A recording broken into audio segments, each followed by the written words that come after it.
So now let's see how we can utilize the stroke selection inside of Adobe Photoshop Elements. So to work around with that, over here in the selection option, I'm going to go around and click and drag around a shape right here.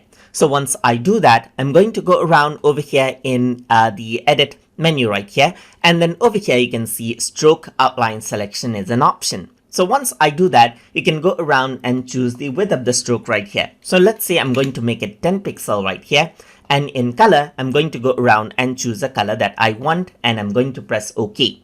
You can choose the location of the stroke to be inside, in the center, or outside right here. So let me keep it inside and press OK, and you can see that inside of the selection right here, a stroke is applied right here.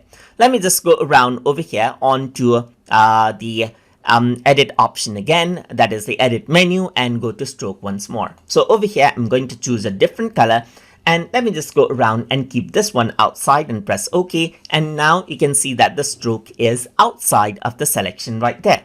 Let me just go around onto edit once more, and I'm going to go to stroke right here, and now I'm going to choose center, and for this let me just go around and select green right here and press OK right there, and green selection is there.